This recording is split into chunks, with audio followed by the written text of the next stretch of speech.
Hello दोस्तों, स्वागत है आपका सोशियोलॉजी क्लासेस के हमारे यूट्यूब चैनल पे। तो हम देख रहे हैं कुछ ऐसे प्रश्न जो कि पीजीडी, जीआईसी या असिस्टेंट प्रोफेसर के एग्ज़ाम के लिए मोस्ट इम्पॉर्टेंट हैं और नेट के एग्ज़ाम में भी कॉन्सेप्ट पूछ लिए जाते हैं। तो आइए देखते हैं। इससे पहले आपको एक ज़रूरी सूचना, अगर आप हमारे टेलीग्राम पर क्विज करना चाहते हैं तो 9 AM और 9 PM पर लाइव क्विज करवाया जाता है। आप जुड़ सकते हैं, जिसका लिंक डिस्क्रिप्शन बॉक्स में प्रोवाइड कराया जाएगा। तो आइए देखते हैं आज का पहला प्रश्न।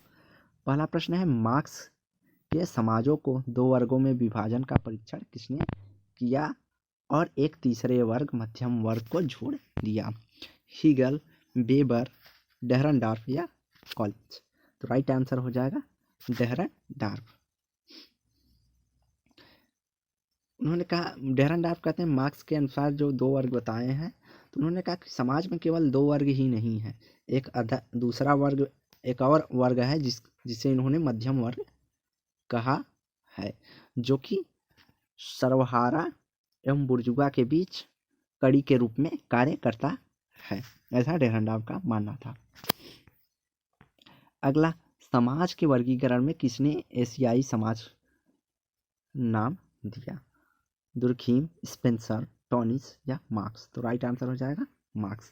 मार्क्स ने अपनी पुस्तक जर्मन आइडियोलॉजी 1960 में 400 पानों की चर्चा की है, जिसमें इन्होंने जनजातीय, पुरातन या प्राचीन, सामंती और पूंजीवादी की चर्चा की थी। आगे इन्होंने अपनी पुस्तक जो क्रिटिक ऑफ पॉलिटिक इकोनॉमिक और प्री कैपिटलिस्ट इकोनॉमी फॉर्मेशन में उत्पादन के तरीकों की 4 स्तरों की चर्चा की थी, जिसमें इन्होंने एशियाई, पुरातन, सामंती और पूंजीवादी उत्पादन के तरीकों की चर्चा की है। तो इन्होंने चीन और भारत को एशियाई समाज के रूप में वर्गीकरण किया था। अगला, सरल जनजाति समाजों में आर्थिक पिछड़ेपन का प्रमुख कारण है निर्धरता एवं अज्ञान, सामाजिक परंपराएं, आदिम प्रौद्योगिकी, नातेदारी? तो यहाँ पे राइट आंसर जो हो जाएगा निर्धनता एवं अज्ञानता जो है जनजातियों का पिछड़ेपन का प्रमुख कारण है। अगला प्रश्न है, केमिन शाफ्ट शब्द के लिए निम्नलिखित में से कौन सर्वश्रेष्ठ व्याख्या है? ऑप्शन ए है, यह कठोर सामाजिक संरचना वाला समाज है, यह मधुर संबंधों वाला छोटा समाज है, यह एक ऐसा समाज है जिसमें सर्वाधिक संबंध या तो वैयक्तिक होते हैं या पारंपरिक होते हैं, और यह एक ऐसा समाज है जिसमें जाति वर्ग में अंतर रहता है। तो यहाँ पे सर्वश्रेष्ठ व्याख्या पूछा है, तो राइट आंसर सी हो जाएगा, यह एक ऐसा समाज है जिसमें सर्वाधिक संबंध या तो वैयक्तिक होंगे या तो पारंपरिक होंगे। अर्थात गेमिंग शाफ्ट को समुदाय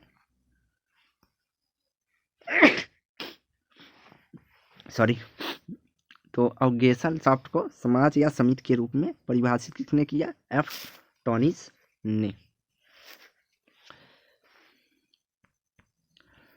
अगला है, किसके द्वारा सामाजिक संबंधों का जाल है? समाज सामाजिक संबंधों का जाल है या किसने परिभाषित किया है? तो टालकट, पार्सन्स, इमाइल दुर्खीम, मैकाइबर एवं पेज, आर के मर्टन?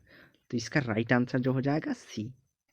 यह लगभग स्टेट एग्जामों में पूछा जाने वाला सबसे मैकाइबर एवं पेज से संबंधित प्रमुख क्वेश्चन है, जो कि सर्वाधिक पूछा जाता है।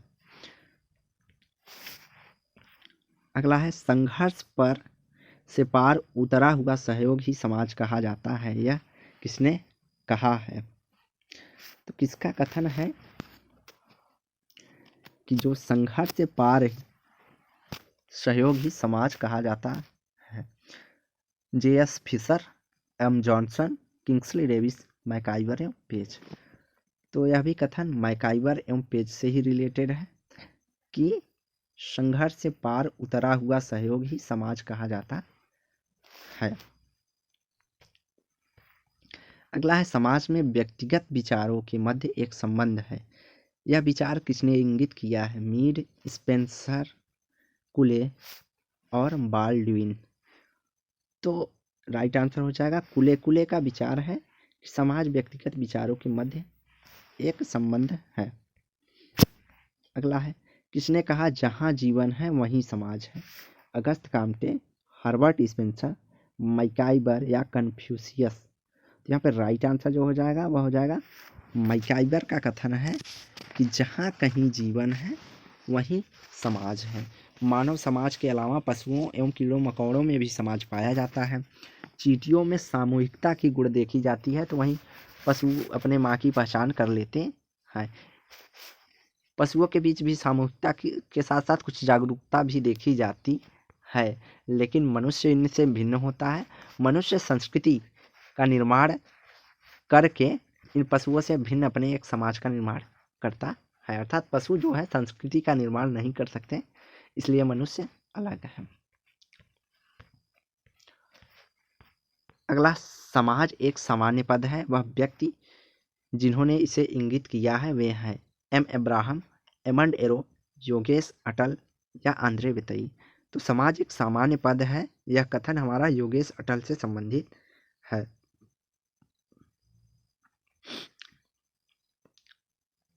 तो इन्होंने अपनी परिभाषा के अंतर्गत सभी प्रकार के समाज, बड़े छोटे, आधुनिक आदिम, पश्चिमी, पूर्वी, सांस्कृतिक, बहुसांस्कृतिक आदि पर लागू करने के लिए कहा है कि समाज एक सामान्य पद है।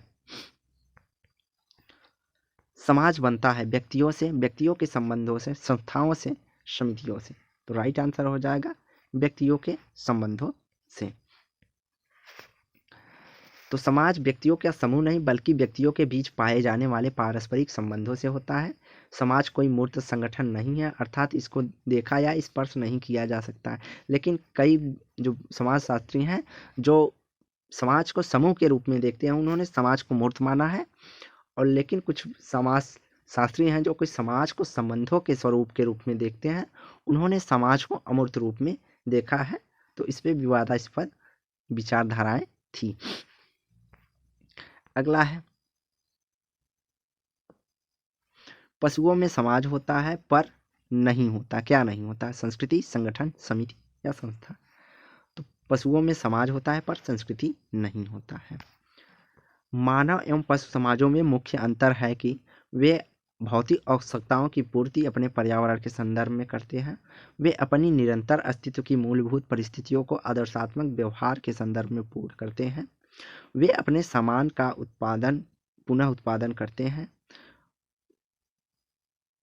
और वे अपनी क्रियाओं को संगठित करते हैं जो भी श्रमिक विभाजन के अस्तित्व में है। तो यहाँ पे राइट आंसर जो हो जाएगा, जो प्रमुख अंतर होगा वह कि वे अपनी निरंतर अस्तित्व की मूलभूत परिस्थितियों को आदर्शात्मक व्यवहार के संदर्भ में पूर्ण करते हैं। तो मानव जो है अपने व्यवहार को आदर्शात्मक व्यवहार के रूप में पूर्ण करते हैं, जरूरतों को या परिस्थिति के अनुसार कार्य करते हैं, लेकिन पशु ऐसा नहीं करते हैं। अगला है, सरल समाजों में राजनैतिक संगठन का सामान्यतः कौन सा आधार है? धर्म, नातेदारी, रूढ़ियाँ या जनरीतियाँ? तो सरल समाजों में राजनैतिक संगठन जो पाया जाता है सामान्यतः वह नातेदारी आधार पे होता है। अगला है, तो यहाँ पे प्रश्न थोड़ा कट गया है तो हम बता दे रहे हैं कहाँ होगा। यहाँ पे है,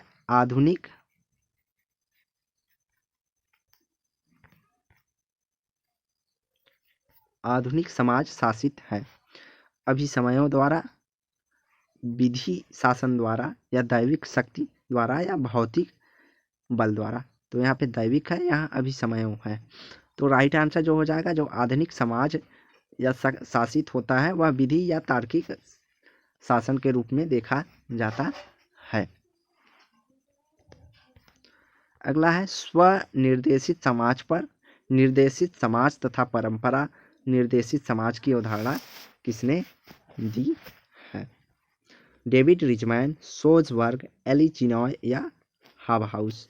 तो राइट आंसर जो हो जाएगा वह हो जाएगा डेविड रिचमैन के द्वारा स्वनिर्देशित समाज, निर्देशित समाज तथा परंपरा निर्देशित समाज की अवधारणा का प्रयोग अपनी पुस्तक, इनकी पुस्तक भी पूछ ली जाती है, द लोनली क्राउड में दिया है। अगला प्रश्न है, निम्न में से किसने समाज की विशेषता अर्थात कौन सी समाज की विशेषताएं हैं? पारस्परिक जागरूकता, समानता असमानता, सहयोग सहायता, सरलता एवं जटिलता। तो यहाँ पे जो प्राथमिक रूप से देखा जाता है समाज की विशेषताओं के रूप में पारंपरिक जागरूकता और समानता और असमानता पाई जाती है। तो यहाँ पे राइट आंसर जो माना गया है वह बी माना गया है। इसके अलावा समाज की प्रमुख विशेषताओं के अंतर्गत शामिल होते हैं समानता असमानता, पारस्परिक जागरूकता, सहयोग एवं संघर्ष पाया जाता है, अमूर्त माना गया समाज को, पारस्परिक निर्भरता और समाज में परिवर्तनशीलता इन सब की पाई जाती है। तो यहाँ पे जो सहयोग और सहायता दिया है तो सहयोग और संघर्ष होता तो यह भी सही होता।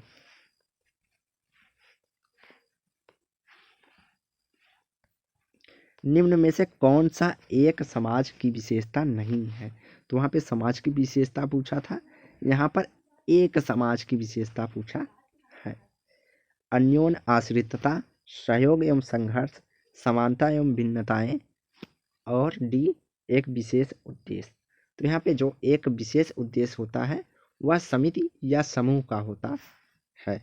इसके अलावा सभी एक दूसरे पर आश्रितता या पारस्परिक निर्भरता, सहयोग एवं संघर्ष, समानता एवं भिन्नता यह एक समाज की विशेषता है। अगला, निम्न में से कौन सी विशेष समाज में से संबंधित नहीं है? अर्थात कौन सी विशेषता समाज से संबंधित नहीं है? अमूर्तता, मूर्तता, संबंध, संघर्ष। तो यहाँ पे जो माना गया है राइट आंसर वह समाज को मूर्त नहीं माना गया है यहाँ पे, जबकि इस पे विवादास्पद है। कुछ समाजशास्त्री इसे मूर्त मानते हैं, कुछ अमूर्त मानते हैं। अगला है समाज की विशेषताएं निश्चित भूक्षेत्र, संतति, संस्कृति, स्वावलंबन आदि किसने बताई है? मैकाइवर एवं Page, F Tonnies, Henry M Johnson या किंग्सले डेविस। तो यहाँ पे राइट आंसर जो हो जाएगा हेनरी एम जॉनसन के द्वारा निश्चित भूक्षेत्र, संतति और संस्कृति के साथ साथ स्वावलंबन को समाज की विशेषताओं के रूप में विभाजित या बताया गया है।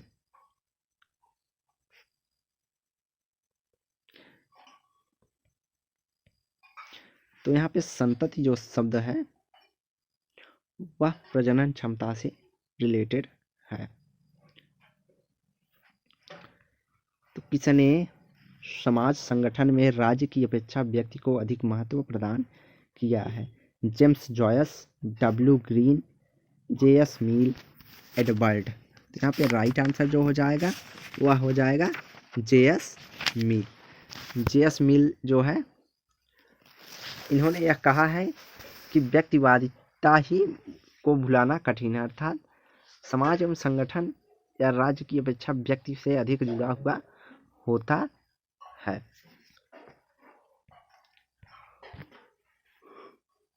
कौन समाज की अवधारणा को सामाजिक व्यवस्था के से बदलना चाहते थे? एंथनी गिडिंग्स, रॉबर्ट बीर स्टीड, टी पार्सन्स या हर्बर्ट मार्क्यूज। तो यहाँ पे राइट आंसर जो हो जाएगा टी पार्सन्स होगा।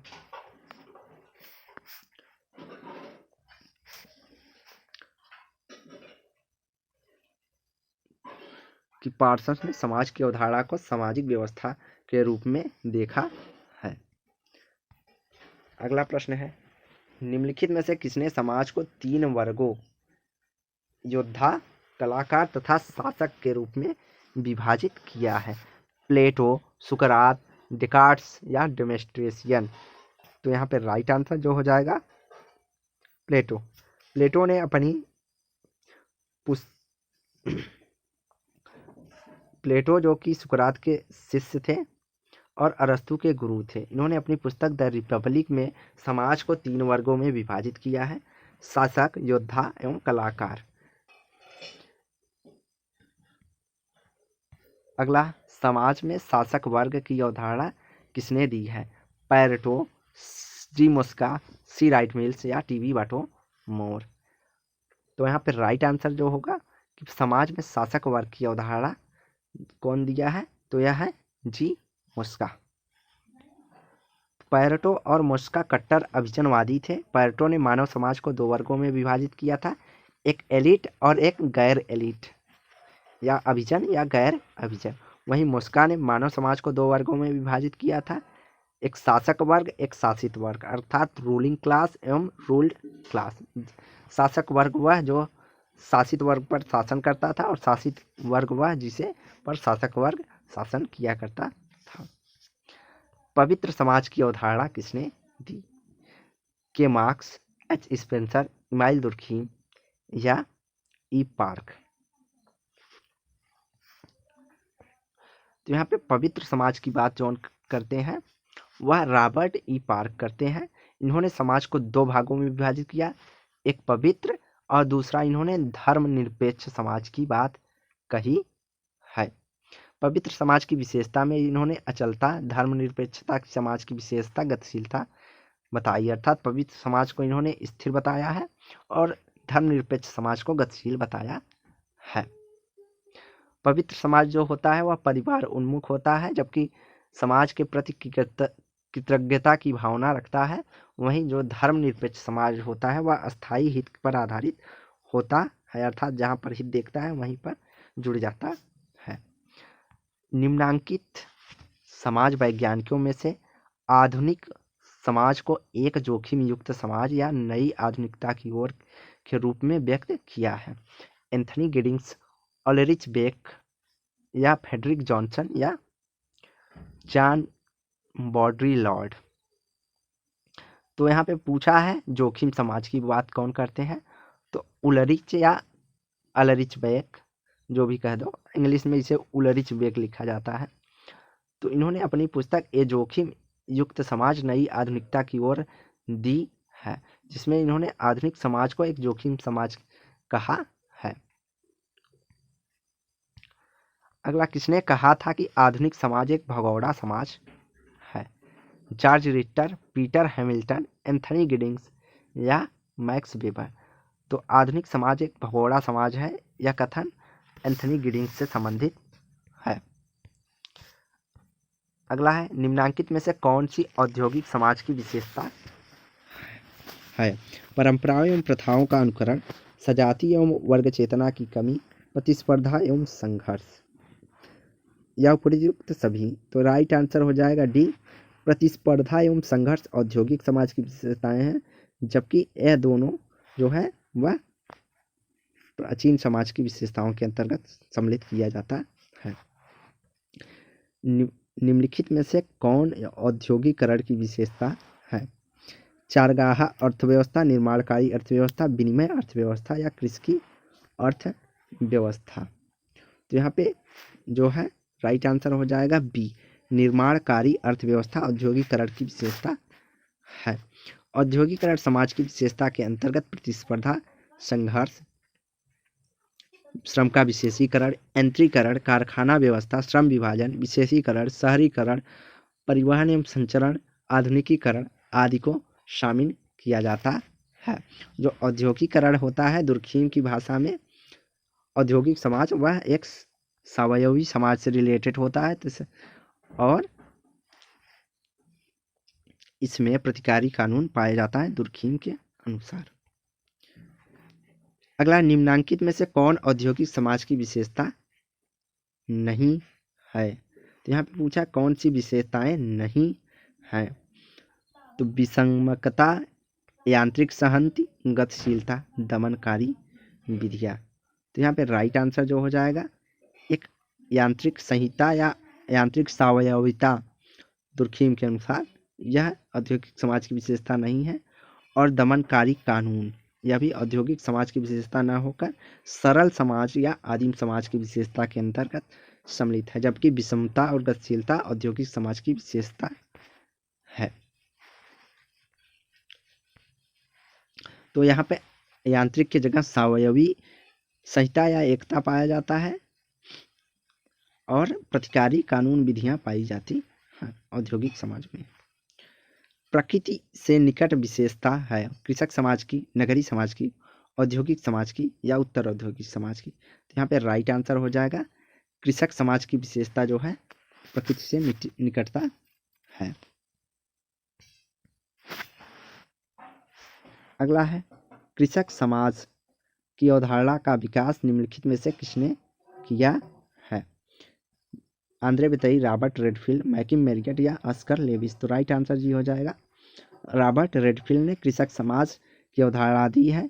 इसके माध्यम से वे ग्रामीण समाज के आंतरिक एवं बाह्य संरचना को समझने का प्रयास किया है। उनकी मान्यता थी कि विभिन्न क्षेत्रों में जो कृषक समाज पाए जाते हैं वह लगभग भारत, यूथोपिया, ब्राज़ील, यूगोस्लाविया आदि देशों के जो कृषक समाज होते हैं उनका जो अवधारणा है लगभग एक जैसा ही होता है, अर्थात कृषक का जो समाज से प्रकृति की निकटता के रूप में इन्होंने विशेषता के रूप में बताया है। अगला, निम्नलिखित में से कौन सी संस्था कृषक समाज की व्यवस्था से नहीं है? जाति, संयुक्त परिवार, कुटीर उद्योग या तृतीय उद्योग। तो यहाँ राइट आंसर हो जाएगा सी, तृतीय उद्योग। भारतीय कृषक समाज की जो प्रमुख विशेषताएं पाई जाती हैं उसमें जाति, संयुक्त परिवार प्रमुख से प्रमुख है, उसके बाद धर्म, कुटीर उद्योग, प्रकृति से नजदीकता, ये सब पाया जाता है। अगला है, निम्नांकित में से किस समाजशास्त्री ने अपनी पुस्तक में मानव समाज और पशु समाज में भेद स्पष्ट किया है? आर.के. मर्टन, जी. लुंडबर्ग, किंग्सले डेविस या W.F. ऑकबर्न। तो राइट आंसर जो हो जाएगा वह हो जाएगा किंग्सले डेविस। किंग्सले डेविस ने अपनी पुस्तक ह्यूमन सोसाइटी में मानव समाज और पशु समाज में स्पष्ट रूप से अंतर किया है और इन्होंने यह बताया कि मानव ही केवल ऐसा प्राणी है जो समाज में रहता है। चींटी, दीमक, पक्षी, बंदर, लंगूर और अन्य असंख्य जानवर हैं जो अपने अपने समाज में रहते हैं, लेकिन मनुष्य का जो समूह या समाज होता है वह व्यक्तियों के समूह के एक स्थान पर एकत्रित हो जाने से मात्र समाज नहीं बनता, अपितु व्यक्तियों ने आपसी सहयोग, सुव्यवस्था या क्रमबद्धता की आवश्यकता होती है और संस्कृति के माध्यम से मानव समाज पशु समाज से अंतर देखा जाता है। अगला है, कृषक समाज की विशेषता निम्नलिखित में से क्या है? कृषक सामाजिक संरचना की विशेषता क्या है? भूस्वामी एवं भूमिहर मजदूर, भूस्वामी तथा व्यापारी, किसान तथा ग्राम साहूकार, किसान तथा फसल साझेदार। तो यहाँ पे राइट आंसर जो हो जाएगा वह हो जाएगा सी, भूस्वामी तथा भूमिहर मजदूर, किसान तथा ग्राम साहूकार पाए जाते हैं, किसान तथा फसल साझेदार पाए जाते हैं, लेकिन भूस्वामी एवं व्यापारी नहीं पाए जाते हैं।